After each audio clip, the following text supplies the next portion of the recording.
Assalamualaikum warahmatullahi wabarakatuh. Innal hamdalillah nahmaduhu wa nasta'inu wa nastaghfir wa na'udzubillahi min syururi anfusina wa min syarriyati a'malina. May yahdihillahu fala mudhillalah wa may yudlil fala hadiyalah. Asyhadu an la ilaha illallah wa asyhadu anna Muhammadan abduhu wa rasuluh. La nabiyya ba'da wa la rasula ba'da amma ba'd. Pertama-tama dan paling utama, marilah kita panjatkan puja dan puji syukur kita kehadirat Allah SWT karena yang telah memberikan kita kesehatan sehingga dapat berkumpul sampai sekarang ini. Tak lupa kita curahkan selawat serta salam kepada bintangnya padang pasir, mahkotanya Abdullah, cincin berliannya Siti Aminah, selimut malamnya Siti Khadijah, tak lain dan tak bukan wa nabiina wa syafiina wa maulana Muhammad sallallahu alaihi wasallam. Nabi yang ditinggikan oleh Maha Tinggi, yang diagung-agungkan oleh Maha Agung, dan dimulia-muliakan oleh Maha Mulia. Berdirinya saya di sini, saya akan membawakan cara singkat yaitu ikhlas dalam berbuat amal. Ikhlas adalah suatu perkataan yang gampang kita sebut, tetapi ikhlas sangat sulit dilakukan karena ikhlas berkaitan dengan hati seseorang.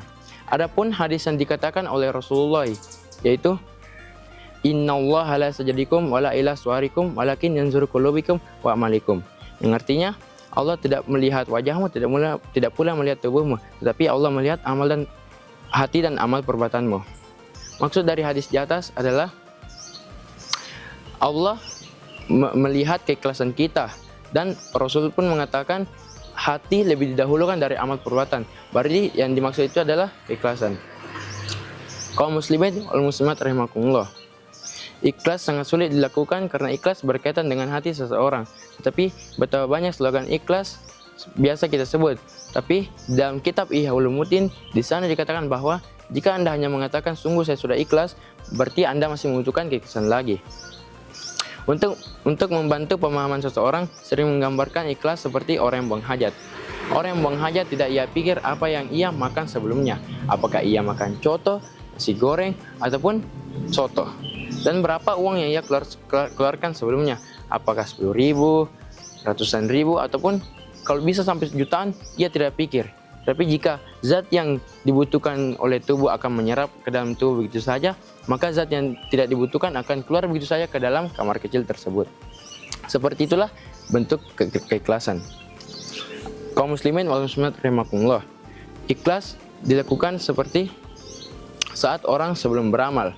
Sebelum beramal maksudnya itu apa yang diniatkan benar-benar karena Allah, bukan karena mencari popularitas, bukan karena mencari tendensi politis, dan bukan karena mencari harta atau kekayaan, tetapi apa yang diniatkan benar-benar karena Allah Subhanahu wa taala.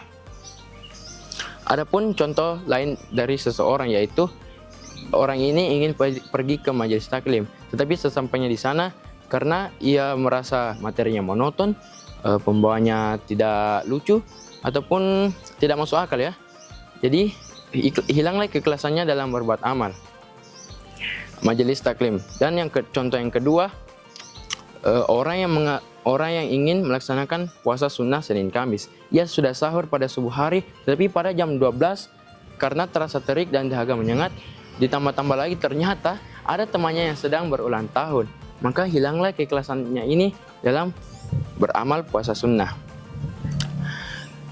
Ikhlas adalah suatu rahmat dari Allah, maka berdoalah kepada Allah agar dijadikannya hambanya yang ikhlas. Cukup sekian yang dapat saya sampaikan. Wabillahi taufiq wal hidayah. Assalamualaikum warahmatullahi wabarakatuh.